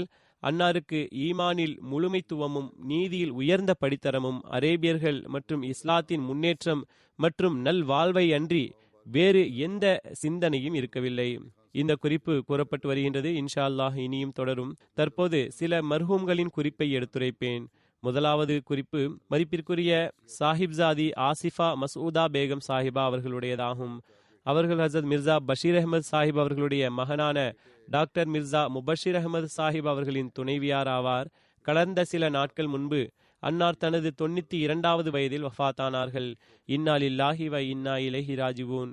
அவர்கள் ஹசரத் வாக்களிக்கப்பட்ட மசீஹ் அலைஹிஸ்ஸலாம் அவர்களுடைய மகள் வழி பேத்தியும் ஹசரத் நவாப் முபாரகா பேகம் சாஹிபா மற்றும் ஹசரத் நவாப் முகமது அலி கான் சாஹிப்பின் கடைக்குட்டி மகள் ஆவார்கள். ஹசரத் மிர்சா பஷீர் அஹமது சாஹிப் ரதியல்லாஹு அன்ஹு அவர்களது மருமகள் ஆவார்கள். அல்லாஹு தாலாவின் அருளால் வசியத் செய்திருந்தார்கள். பின்விட்டு சென்றவர்களில் ஒரு மகன் மற்றும் 4 மகள்கள் இருக்கின்றார்கள். அவர்களது மகன் அக்பர் கூறுகிறார்கள், எனது தாயார் எப்போதும் ஜமாத் மற்றும் ஹிலாஃபத்துடன் மற்றும் காலத்தின் ஹலிஃபாவுடன் விசுவாசமாக இருந்தார்கள். எப்பொழுதும் ஜமாத் தொண்டுகள் செய்ய முயற்சி செய்து வந்தார்கள். மேலும் தனது வசியத்தின் உரிமையை நிலைநாட்டினார்கள். அன்னார் தனது வாழ்நாளிலேயே தனது வசியத் பங்கினை செலுத்திவிட்டார்கள். ஹிஸ்ஸா ஜாயிதாதை ஒவ்வொரு வருடமும் உயிரிழந்தவர்களுக்காகவும் சந்தா கொடுத்து வந்தார்கள். ஏழைகளுக்கு பரந்த மனதுடனும் மறைவாகவும் உதவி செய்து வந்தார்கள். பணியாளர்கள் குறித்து என்னிடம் எப்போதும் கூறி வந்தார்கள், இவர்கள் உங்களுடைய சகோதர சகோதரிகளாவார்கள், அவர்களை கவனத்தில் கொள்ள வேண்டும் என்று உறவுகளை பேண முயற்சித்து வந்தார்கள். மேலும் அவர்களால் ஏதேனும் துன்பம் நேராமல் இருக்க முயற்சித்து வந்தார்கள். தொழுகைகளை முறையாக பேணி வந்தார்கள். அல்லாஹ்விற்கான உரிமைகள் மற்றும் அடியார்களுடைய உரிமைகளை செலுத்தக்கூடிய பெண்ணாக இருந்தார்கள். அவர்களது மருமகள் நயீமா சாஹிபா அவர்கள் கூறுகிறார்கள், அமெரிக்காவில் எங்களது வீட்டின் கட்டுமான பணிகள் முழுமையடைவதற்கு முன்பாக இந்த வீட்டில் ஒவ்வொரு அறையிலும் மூலைகளிலும் நவாஃபில் தொழுகையை தொழ வேண்டும் என்று கூறினார்கள். பிறகு எனது தாயாருடைய வஃபாத்திற்கு பிறகு என்னிடம் கூறினார்கள், உங்களுக்கு தாய் இல்லை என்று கருத வேண்டாம், நான் உங்களது தாயாக இருப்பேன். மேலும் உண்மையிலேயே அவர்கள் அன்புமிக்கவர்களாக இருந்தார்கள். மேலும் துவா செய்யக்கூடிய அழகிய என்னை தனது மகள்களை விடவும் அதிகமாக நேசிப்பவர்களாக இருந்தார்கள். பிறகு எப்போதும் ஹிலாஃபத்துடன் தொடர்பை முறித்துவிடக்கூடாது என்று அறிவுறுத்தி வந்தார்கள். பிறகு என்னுடன் வேறு வகையில் உறவினராக அவர்கள் இருந்தார்கள். ஏனென்றால் அவர்கள் என்னுடைய தாதியின் சகோதரியுமாவார்கள், 2வது தாயாரின் வழியில். அவ்வகையில் தாதி அவர்கள் மேலும் ஹாலாவாகவும் இருந்தார்கள், எனக்கு பூப்பியாகவும் இருந்தார்கள். மேலும் இவ்வனைத்து உறவுகள் இருந்தும் காலத்தின் ஹலீஃபாவுக்கு கட்டுப்படக்கூடியவர்களாக இருப்பேன் என்று கூறி வந்தார்கள். இது பேச்சளவில் மட்டுமின்றி செயலளவிலும் உண்மையாக அந்த தொடர்பினை, ஹிலாஃபத்துடன் இருந்த அந்த தொடர்பினை அவர்கள் நன்றியுடன் நிறைவேற்றினார்கள். அதிகமாக தானம் தர்மங்கள் செய்து வந்தார்கள். தஹ்ரீகே ஜதீத் சந்தா, பெரியவர்கள் மற்றும் ஆசிரியர்கள், மாறாக காதியானில் இருக்கும் பணியாளர்கள் சார்பாகவும் வழங்கி வந்தார்கள். ஏதாவது ஒரு பணியாளர்கள் பணியிலிருந்து நின்றுவிட்டால் அவர்களுக்கு அதிகமாக கொடுத்து பணியிலிருந்து நிறுத்துவார்கள். மேலும் ஏதேனும் தவறு நேர்ந்திருந்தால் மன்னித்து விடவும் என்றும் கூறுவார்கள். அன்னாரது மகள் ஷாஹிதா கூறுகின்றார்கள், சிறு வயதிலேயே எங்களது தாயார் எங்களுக்கு அல்லாஹு தஆலாவை பற்றி அறிமுகம் செய்து வைத்தார்கள். எந்த அளவுக்கு என்றால் ஷூவின் லேசின் அவசியம் இருந்தாலும் இறைவனிடம் கேளுங்கள் என்று கூறி வந்தார்கள். மேலும் துஆக்கள் செய்யுமாறு வலியுறுத்தி வந்தார்கள். மேலும் ஹிலாஃபத்தின் மீது கண்ணியம் செலுத்துவது தொடர்பாக மிக அதிகமாக வலியுறுத்தி வந்தார்கள். எப்பொழுதெல்லாம் ஹிலாஃபத்தின் தேர்தலின் நேரம் வருகின்றதோ, யார் ஹலிஃபாவாக தேர்ந்தெடுக்க பெற்றாலும் முழுமையான முறையில் அவர்களுக்கு கட்டுப்பட வேண்டும் என்று கூறி வந்தார்கள். வாக்களிக்கப்பட்ட மசீஹ் அலைஹிஸ்ஸலாம் அவர்களது பசுமையான கிளைகளாக, காய்ந்த கிளைகளாக வேண்டாம், மேலும் தடுமாற்றத்திற்கு ஆளாக வேண்டாம் என்று துவா செய்யுமாறு கூறி வந்தார்கள். பிறகு அவர்களது மகள் நுஸ்ரத் ஜஹா கூறுகிறார்கள், எங்களது குழந்தை பருவத்திலிருந்தே தர்பியத்திற்கு எப்போதும் முக்கியத்துவம் கொடுத்து வந்தார்கள். ஓதிக்கொண்டிருக்கையில் ஏதேனும் ஒரு வசனத்தில் நின்று விடுவார்கள். மேலும் எங்களுக்கு அதன் பொருளை புரிய வைப்பார்கள் அல்லது ஏதேனும் அறிவுரை கூறுவார்கள். அது தொடர்பாக எப்பொழுதும் முன்னோர்களுடைய குறிப்பை எடுத்து கூறுவார்கள். மிகவும் விலைமதிப்பற்ற மேலும் கருத்தாளமிக்க கதைகள் அவர்களுக்கு தெரிந்திருந்தது. அடிக்கடி கூறிக்கொண்டிருப்பார்கள். எங்களுக்கு மீண்டும் மீண்டும் கூறுவார்கள். லாகூர் ஜில்லாவின் சதர் லஜ்னா ஃபவுசியா ஷமீம் சாஹிபா கூறுகிறார்கள், அவர்கள் ஹசரத் நவாப் ஹஃபீஸின் மகள் ஆவார்கள். அன்னார் கூறுகிறார்கள், அசாதாரணமான பெண்ணாக இருந்தார்கள். எப்பொழுதும் அவர்களுக்கு சந்தா குறித்து கவனமூட்டப்பட்டால் அவர்களுடைய உள்ளம் திறந்து சந்தா வழங்குவார்கள். சில முறை வாயளவில் மற்றும் சில நேரங்களில் சீட்டில் எழுதி சந்தாவுக்கான வாக்குறுதி கொடுத்து வந்தார்கள். மேலும் சந்தாவுக்காக பெரிய தொகையை கொடுத்து வந்தார்கள். மேலும் அத்தோடு யாரிடமும் சொல்ல வேண்டாம் என்றும் கூறுவார்கள். மிகவும் எளிமையான பெண்ணாவார்கள். தனது சொந்த விவகாரங்களிலும் மிகவும் எளிமையாக இருந்தார்கள். மாறாக சில மக்கள் அவர்களை கருமி என்று கருதினார்கள். தான தர்மங்களை தாராளமாக கொடுத்து வந்தார்கள். மஸ்ஜிதுக்காக ஒருமுறை கவனமூட்டப்பட்ட போது, மஸ்ஜிதுக்காக அவர்களது பகுதியில் அறிவிக்கப்பட்ட போது ஒரு பெரும் தொகையை, சுமார் 1 கோடி ரூபாயை எனக்கு சந்தாவாக அனுப்பி வைத்தார்கள். அவர்களது மகள் வழி பேத்தி ரஷீதா கூறுகிறார்கள், மிகவும் நல்ல பெண்மணி ஆவார்கள். சிறுவயதிலிருந்தே எங்களை நேர்வழிப்படுத்திக் கொண்டிருந்தார்கள். சிறுவயதிலேயே நற்பாகியம் கிடைப்பதற்கு துவா செய்யுமாறு வலியுறுத்தி வந்தார்கள். நல்ல கணவன் கிடைப்பதற்கும் துவா செய்ய வலியுறுத்தி வந்தார்கள். சிறுவயதில் வெட்கம் வந்தால் அல்லாஹ்விடம் எந்த வெட்கமும் இருக்கக்கூடாது, அவனிடம் தாராளமாக கேளுங்கள் என்று கூறி வந்தார்கள். மார்க்க நூல்களை முறையாக படித்து வந்தார்கள். மேலும் பெரும்பாலும் வாகனங்களில் பயணத்தின் போது துவாக்கள் மற்றும் துவா வடிவிலான கவிதைகளை படித்து வந்தார்கள். அல்லாஹ் தாலா அவர்களுடன் பாவ மன்னிப்பு மற்றும் கருணையுடன் நடந்து கொள்வானாக. மேலும் அவர்களது சந்ததிகளுக்கு மற்றும் சந்ததிகளின் சந்ததிகளுக்கும் அவர்களுடைய அடிச்சுவற்றில் செல்வதற்கான நல் வாய்ப்பை வழங்குவானாக. பிறகு 2வது குறிப்பு மதிப்பிற்குரிய கிளாரா ஆப்பா சாஹிபா அவர்களுடையது. அன்னார் ரோலன் சாயின் வாய்ப் சாஹிப் அவர்கள் கசகிஸ்தான் உடைய முன்னாள் அமீர் ஜமாத் ஆவார்கள். கசகிஸ்தானுடைய சார்ந்த இவர்கள் கடந்த மாதம் வஃபாத்தானார்கள். இன்னா லில்லாஹி வ இன்னா இலைஹி ராஜிஊன். அத்தாவுர் ரப் சீமா சாஹிப் கசகிஸ்தானுடைய முபல்லிக் எழுதுகிறார்கள், 94-95 அன்னார் பையத் செய்யும் நல்வாய்ப்பு பெற்றார்கள். கசகிஸ்தானில் ஒரு பெரும் பிரசித்தி பெற்ற குடும்பத்துடன் தொடர்புடையவராவார். அவர்களுடைய கணவர் மதிப்பிற்குரிய ரோலன் சாயின் பாய்ப் சாஹிப் அவர்கள் கசகிஸ்தான் ஜமாத்தின் முதல் அமீர் ஜமாத் மற்றும் அரசாங்கத்தின் ஆலோசகராகவும் இருந்திருக்கிறார்கள். மேலும் கசாக் மொழியின் பிரசித்தி பெற்ற கட்டுரையாளரும் ஆவார்கள். கிளாரா சாஹிபாவும் கூட மிகச் சிறந்த மொழிபெயர்ப்பாளரும் எழுத்தாளரும் ஆவார்கள். கசகிஸ்தானில் ஜமாத்தின் அடித்தளத்திற்கு காரணம் கிளாரா சாஹிபாவும் அவருடைய கணவர் மதிப்பிற்குரிய ரோலன் சாயின் சாஹிபும் ஆவார்கள். மதிப்பிற்குரிய கிளாரா சாஹிபா அவர்கள் திருக்குரானை கசாக் மொழியிலும் மொழிபெயர்த்துள்ளார்கள். அது தற்போது வெளியிட முடியவில்லை. ஆனால் இதிலிருந்து அன்னாரது ஜமாத்துடனான தொடர்பு வெளிப்படையாக தெரிகின்றது. அவர் கசகிஸ்தானில் அஹ்மதியத் பரவுவதை காண விரும்பினார்கள். எனவே இயன்ற அளவு முயற்சி செய்து வந்தார்கள். உள்ளூர் முல்லாக்களின் எதிர்ப்பில் இந்த குடும்பத்தை பற்றி எடுத்துரைத்தவாறே தான் அஹ்மதி என்பதையும் நிச்சயம் வெளிப்படுத்துவார்கள். மேலும் கசகிஸ்தானில் அஹ்மதியத்தை கொண்டு வந்தது இம்மக்களே. மர்ஹூமா கிளாராவின் மகள் முரப்பா சாசின் பாய்பா எழுதுகிறார்கள், மிகச் சிறந்த மொழிபெயர்ப்பாளராவார். மிக வலிமை மிக்க பெண்மணியாவார். அவர் மிகவும் தூய்மையான மற்றும் ஒளிரும் பெண்மணியாவார். 95 லண்டனில் நிலை பெற்றிருந்த கசகிஸ்தானின் எழுத்தாளர்களுடைய தலைமையகத்தில் ஹவுஸ் ஆஃப் ஆபாயின் நிறுவனர்களில் ஒருவராக இருந்தார்கள். லண்டனிலேயே அவர்களது நூலான கசகிஸ்தான் என்பதை எழுதினார்கள். மேலும் அச்சமயத்தில் அவர்களுக்கு ஜமாத்துடன் அறிமுகம் ஏற்பட்டது. மேலும் ஹஸ்ரத் 4வது ஹலீஃபத்துல் மசீஹ் அவர்களுடைய கைகளில் பையத் செய்யும் நல்வாய்ப்பு பெற்றார்கள். அவர்கள் தனது பிள்ளைகளுக்கு மட்டுமே தாயாராக இருக்கவில்லை, மாறாக அவர்களிடம் உதவிகளை தேடி வந்த, ஆலோசனைக்காக வருகின்ற அனைவரது தாயாரின் அந்தஸ்தை பெற்றிருப்பதாகவும் கூறி வந்தார்கள். நூரம் தாயிபிக் சாஹிப் கூறுகிறார்கள், ஜமாத்தின் அனைத்து அஹ்மதி இளைஞர்கள் மற்றும் பொதுவாக அனைத்து கசகிஸ்தானின் ஜமாத்தின் தாயின் இடத்தில் இருந்தார்கள். நான் 10 வருட காலத்தில் கிளாரா சாஹிபாவின் உத்வேகமிக்க ஆரம்ப 3 வருடங்களை கண்டிருக்கின்றேன். மேலும் என் நேரமும் ஒரு மலையை போன்று ஜமாத்தின் பாதுகாப்பிற்காகவும் ஜமாத்தின் தொண்டிற்காகவும் சுறுசுறுப்பாக இயங்கி வந்தார்கள். அவர்களது வயது, நோய் மற்றும் இதர பணிகள் மற்றும் நூல்களின் ஆயத்த பணிகள் போன்றவற்றின் காரணமாக பிறகு அதில் ஈடுபட்டு விட்டார்கள். ஆனால் உள்ளத்தால் எப்போதும் ஜமாத்திற்கு அதிகமான தொண்டுகள் செய்ய வேண்டும் என்ற முயற்சியில் ஈடுபட்டு வந்தார்கள். மேலும் ஹிலாஃபத் மற்றும் ஜமாத்துடன் எப்போதும் விசுவாசமிக்கவராக இருந்தார்கள். பிறகு கூறுகிறார்கள், ரோலண்ட் சாஹிப் மற்றும் கிளாரா சாஹிபா கசகிஸ்தானில் ஒரு நீண்ட காலம் வரை தேசப்பற்று மற்றும் நாட்டின் உன்னத வளர்ச்சி மற்றும் முன்னேற்றத்தின் அடையாளமாக கருதப்பட்டு வந்தார்கள். ரோலாண்ட் சாஹிப் அவர்களது வெற்றிகளில் பெரும் பங்கு கிளாரா சாஹிபா அவர்களுடைய மன உறுதியினால் ஆகும். அன்னார் கசகிஸ்தானில் ஒரு ஈடுபாடு மிக்க சதர் லஜ்னாவாக மட்டும் இருக்கவில்லை, மாறாக அனைத்து ஜமாத் அஹ்மதியாவின் முதல் அமீரின் ஆசிரியையும் ஆவார்கள்.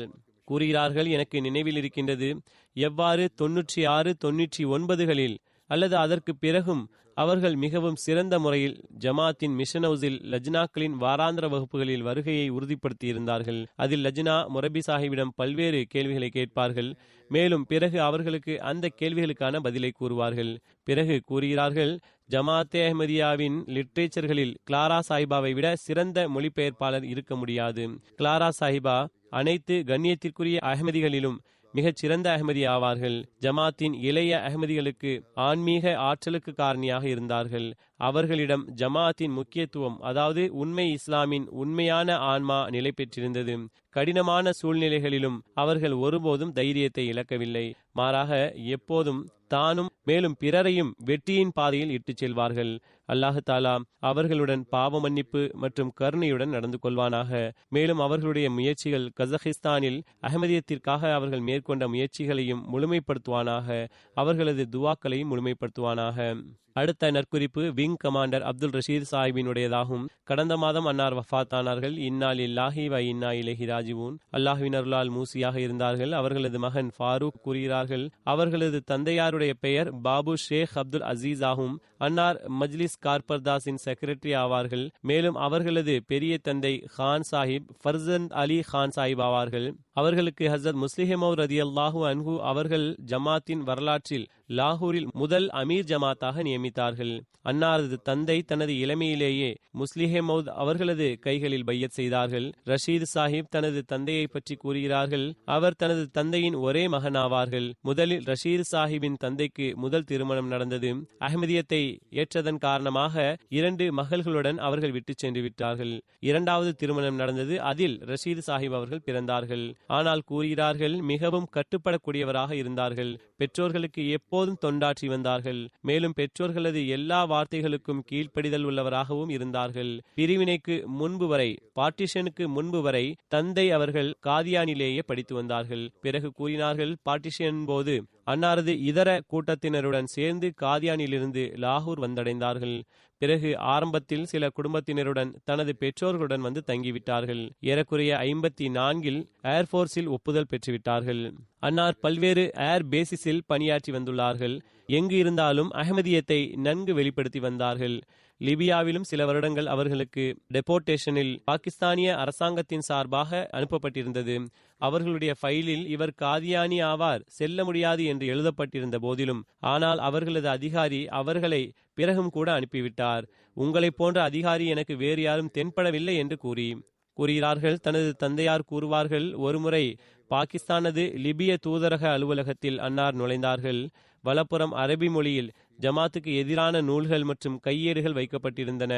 எனவே அவர்கள் ரஷீத் சாஹிப் மிகவும் தைரியமாக அந்த தூதுவரிடம் இது என்ன வைக்கப்பட்டிருக்கின்றது என்று கேட்டார்கள். அவர்கள் பதிலாக இவை அனைத்தும் வீணான விஷயங்களாகவும், கவலைப்பட வேண்டாம் என்று கூறினார்கள். ஜியாவுல் ஹக்கின் அரசாங்கம் சார்பாக நமக்கு நமது நாட்டில் விநியோகிக்க அனுப்பப்பட்டிருக்கிறது, மேலும் அனைத்து அரேபிய தூதரகங்களுக்கும் அனுப்பப்பட்டிருக்கிறது என்று கூறினார்கள்.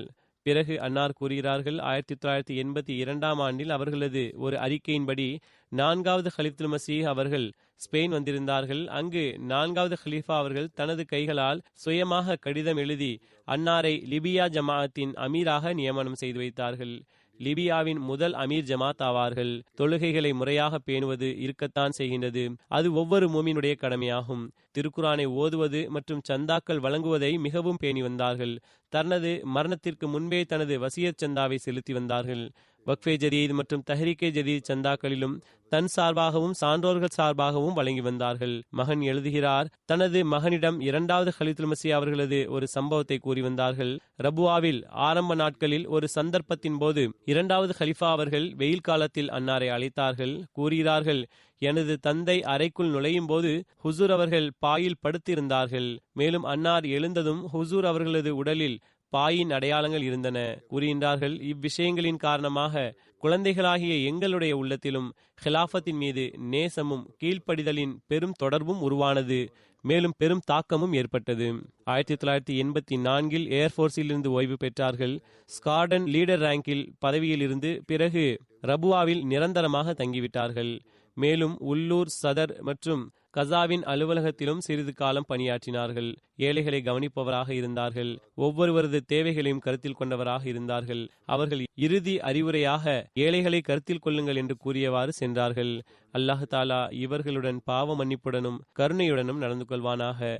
மேலும் அவர்களது நன்மைகளை தொடரச் செய்யும் நல் வாய்ப்பினை அவர்களது பிள்ளைகளுக்கும் வழங்குவானாக. அடுத்த குறிப்பு, அமெரிக்காவை சார்ந்த மதிப்பிற்குரிய கரீம் அகமது நயீம் சாஹிப் அவர்களின் மனைவி ஜுபைதா பேகம் சாஹிபாவுடையதாகும். அன்னாருடைய வஃபாத் கடந்த மாதம் நிகழ்ந்தது. இன்னா லில்லாஹி வ இன்னா இலைஹி ராஜிவூன். அன்னார் டாக்டர் ஹஷ்மத்துல்லா கான் சாஹிபின் சிறிய மருமகள் ஆவார்கள். மர்ஹூமா ஹிலாஃபத்தின் மீது அளவு கடந்த அன்பு கொண்டவர்களாகவும் நல்ல மற்றும் உள தூய்மை உள்ள பெண்ணாகவும் இருந்தார்கள். அல்லாஹு தஆலாவின் அருளால் வசியத் செய்திருந்தார்கள். பின் விட்டு சென்றவர்களில் 3 மகன்களும் 2 மகள்களும் இருக்கிறார்கள். அன்னாரது ஒரு மகன் முன்இம் தமீம் சாஹிப் ஹியூமனிட்டி ஃபர்ஸ்ட் USA-வின் சேர்மன் ஆவார்கள். மேலும் அன்னார் டாக்டர் அப்துல் மன்னான் சித்திகி சாஹிபின் மாமியார் ஆவார்கள். மேலும் டாக்டர் அப்துல் மன்னான் சித்திகி சாஹிபின் மனைவியாகிய அன்னாரின் மகள் அமத்து ஷாஃபி எழுதுகிறார்கள், அனைவருடனும் அன்புடன் மற்றும் நேசத்துடன் நடந்து கொள்வது அவர்களது வழக்கமாகும். அவர்களுக்காக துவா செய்து வந்தார்கள். சிறந்த ஆலோசனைகளை கூறி வந்தார்கள். ஏழைகளுக்கு உதவி வந்தார்கள். நெருக்கமான தொலைவிலுள்ள அனைத்து உறவினர்களுடனும் அன்பாக நடந்து கொள்ளுதல் அவர்களுடைய சிறப்பு பண்பாக இருந்தது. இளமை பருவத்திலிருந்தே தஹஜுத் தொழுபவராக இருந்தார்கள். அல்லாஹு தாலா மீது முழு நம்பிக்கையுடையவராக தன்னுடைய வாழ்க்கையை கழித்தார்கள். ஜும்ஆ நாளை குறிப்பிடும்படியான வழிபாடு செய்தவராக கழிப்பார்கள். அவர்களை நாங்கள் சிறு வயதிலிருந்தே பார்த்து இருக்கின்றோம். தனது சந்தாவை குறித்த நேரத்தில் கொடுப்பதில் கவலை உடையவராக இருப்பார்கள். அல்லாஹு தாலா அவர்களுடன் கருணையுடனும் பாவ மன்னிப்புடனும் நடந்து கொள்வானாக. பிள்ளைகளுக்கும் நன்மைகள் செய்யும் நல் வாய்ப்பினை நல்குவானாக. அடுத்த நற்குறிப்பு ஹஃபீஸ் அஹ்மது கமன் சாஹிபுடையதாகும். கடந்த மாதம் அன்னார் வஃபாத்தானார்கள். இன்னா லில்லாஹி வ இன்னா இலைஹி ராஜிவூன். திருக்குரானின் பொருள் மற்றும் விளக்க உரையை படிப்பதில் அதிக ஆர்வம் இருந்தது. அதே போன்று ஹசரத் வாக்களிக்கப்பட்ட மசீஹ் அலைஹிஸ்ஸலாம் அவர்களது அனைத்து நூல்களையும் படித்திருந்தார்கள். ரபுவாவில் மார்க்க தொண்டாற்றும் வாய்ப்பு கிடைத்தது. நேரத்தை கடைபிடிப்பவராவார். விருந்து உபசரிப்பவராகவும் பிள்ளைகளுடன் பரிவுடனும் மிகவும் எளிய இயல்புடையவராகவும் கடின உழைப்பாளியாகவும் இருந்தார்கள். நாவில் எப்பொழுதும் இறைவனை திக்ரு செய்பவர்களாக இருந்தார்கள். படைப்பினங்கள் மீதான அனுதாப உணர்வில் மேலோங்கி இருந்தார்கள். தான் கடினங்களை தாங்கிக் கொண்டவாறு பிறருக்கு நிம்மதியை தர முயற்சிப்பார்கள். மர்ஹூம் அல்லாஹு தாலாவின் அருளால் வசியத் செய்திருந்தார்கள். பின்விட்டு சென்றவர்களில் மனைவி தவிர 3 மகன்களும் 3 மகள்களும் இருக்கிறார்கள். அவர்களது ஒரு மகனது மருமகன் காஷிப் ஹமீத் பாஜ்வா அவர்கள் இங்கு நமது PS அலுவலகத்தில் தற்போது முரப்பியாக பணியாற்றுகிறார்கள். அன்னாரது மகள் அமத்துல் குத்தூஸ் கூறுகிறார்கள், பணிவு தன்னடக்கம் நிறைந்தவர்களாக இருந்தார்கள். எளிய உடை, எளிய இருப்பிடம், எளிய உணவு மற்றும் ஆணவமின்றி எப்போதும் ஓடிக்கொண்டிருப்பார்கள். அவர்களுக்கு எப்போதும் ஏழைகளுக்கு உதவும் எண்ணம் இருந்து வந்தது. இறை அருள் இருந்தும் தன் மீது குறைவாகவே செலவு செய்து வந்தார்கள். மேலும் ஏழைகள் மீது அதிகமாக செலவழித்து வந்தார்கள். அல்லாஹு தாலா அவர்களுடனும் கருணையுடனும் பாவ மன்னிப்புடனும் நடந்து கொள்வானாக. பிள்ளைகளுக்கும் நன்மைகள் செய்யும் நல் வாய்ப்பினை நல்குவானாக. ஆமீன்.